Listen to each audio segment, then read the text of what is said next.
Hey gang, Scott Beebe with Business on Purpose. As always, you can connect with us on LinkedIn. Check us out on Facebook at My Business on Purpose. And also, we've got all of these recordings edited and put up on our YouTube channel at My Business on Purpose. If you go there, and then of course, mybusinessonpurpose.com. Lots of places to be able to connect so that we can help liberate you from the chaos of working in your business. All right, let's get started. Hey, it is November at the time of this recording. I just wrapped up a call a little bit ago with a business owner who's been an entrepreneur for over 30 years. This was the first year in 3 decades. I want you to think about this. The first year in 3 decades that this owner felt like he had his finances in order. For 30 years, he's been scratching together money at the end of the year to cover his taxes. For 30 years, he's gone into the next year hoping he would have enough just to cover everything.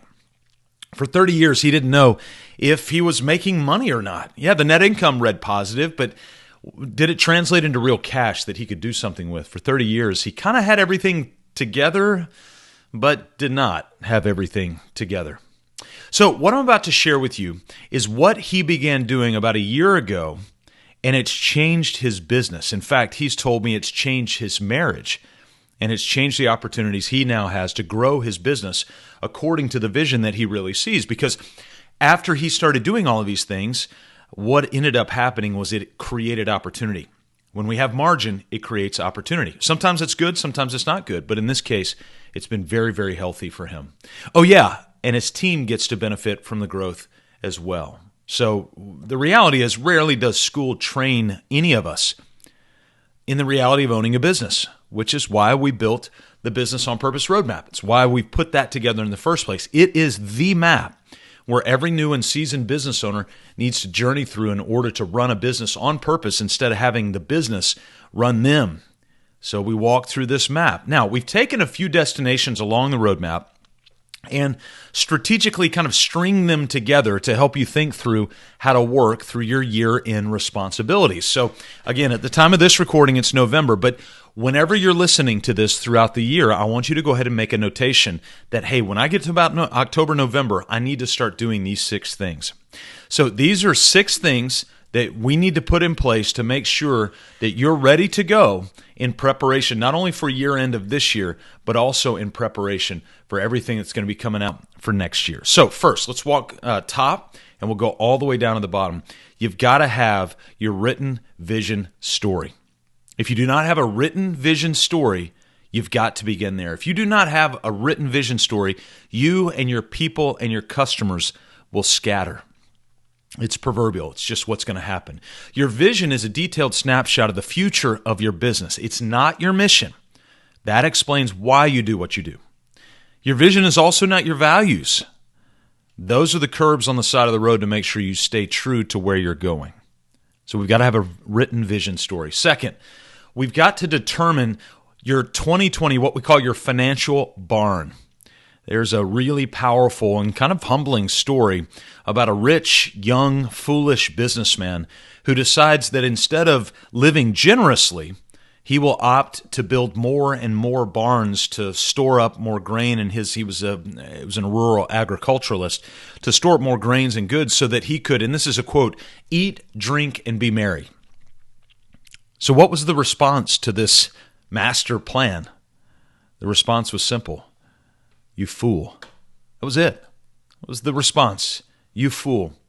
Each year we have our heroic business owners go through an exercise, and what it does is help determine exactly how much money they should bring into their household living under a value set of generosity rather than a value set of greed. Most owners will come in and they'll say, I just want to make more money. God, I'm working so hard.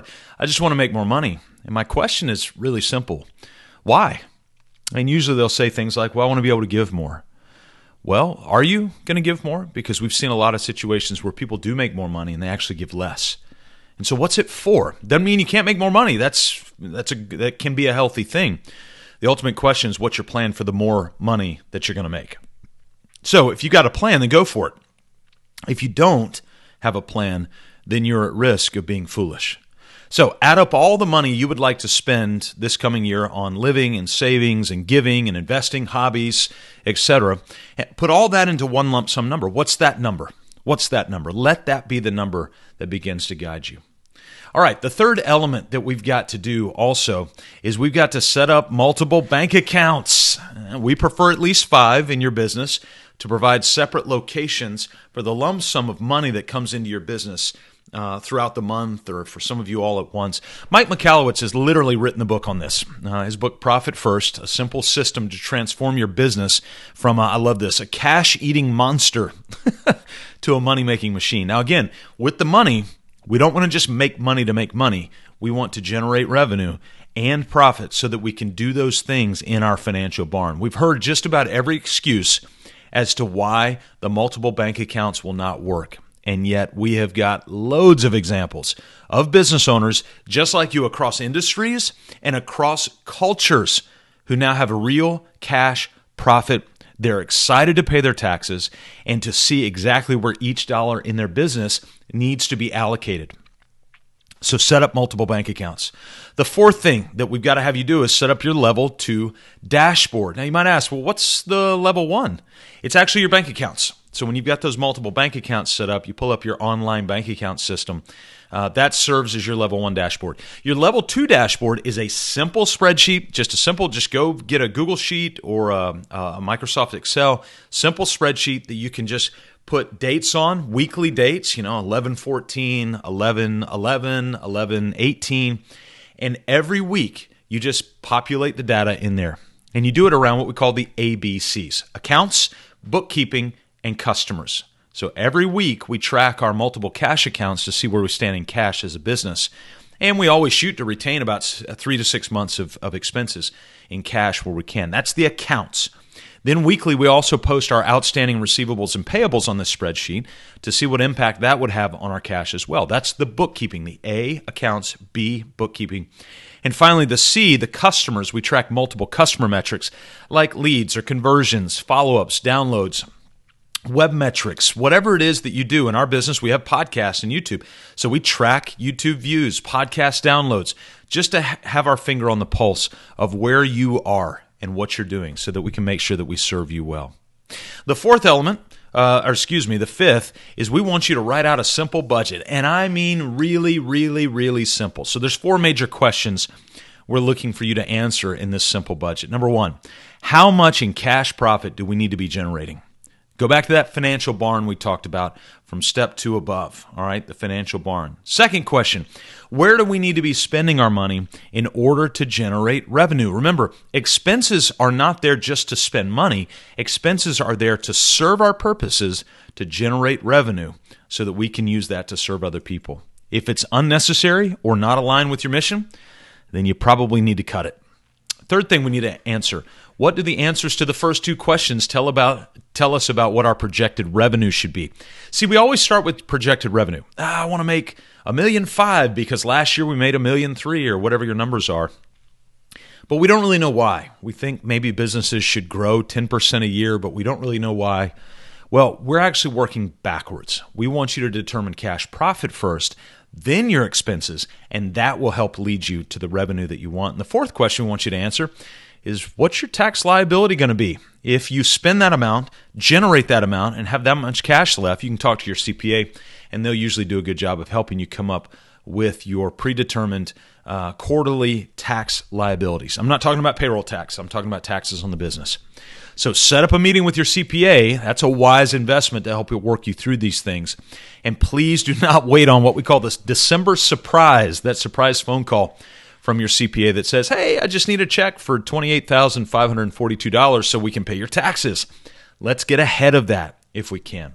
So finally, we want you to set up a meeting with your business or estate planning attorney to walk comprehensively through your life planning process. So life planning means walking through and setting up the appropriate documentation, power of attorney, buy-sell agreements, contracts, wills, trusts, etc. It also is a good time to go meet with your insurance professional so you can set up the appropriate protection given your life and your business situation. Hey gang, nobody's going to call you tomorrow or next month or next year and ask you to do any of this. You're the business owner. You're the one that needs to know when to do this. And so we're here for you to say, hey, it's time to do this. But you've got to make the time, you've got to write it down, and you've got to implement it. All right? Make the time, write it down, and implement it. If you need ongoing help, obviously we have got the Business on Purpose roadmap. If you just go to freedom.mybusinessonpurpose.com, you'll see that there. And we've got everything behind the scenes. We've got completely tutorials on taking you how to build a financial barn, how to walk through a budget, how to build a level 2 dashboard, your vision story, all those things. In fact, if you go here, we'll just give you the vision story template. You can go to the front page of our website, mybusinessonpurpose.com, and you can get that vision story tutorial and template. And November is the perfect time to begin going through that or tweaking it to make sure that you've got everything that you need to get that done. All right, gang, so just like that, that's what you need to start getting accomplished. Those 6 things. If you need help, go check it out at freedom.mybusinessonpurpose.com. We're here to serve you, here to support you. Thank you as always for joining us. You can check us out once again on YouTube, Facebook, or LinkedIn. Connect with us there. We'd love to hear from you and hear more insight as to what you need so that you can be liberated from the chaos that's going on in your business and begin to work on your business and build a business on purpose. Have a great week, everybody.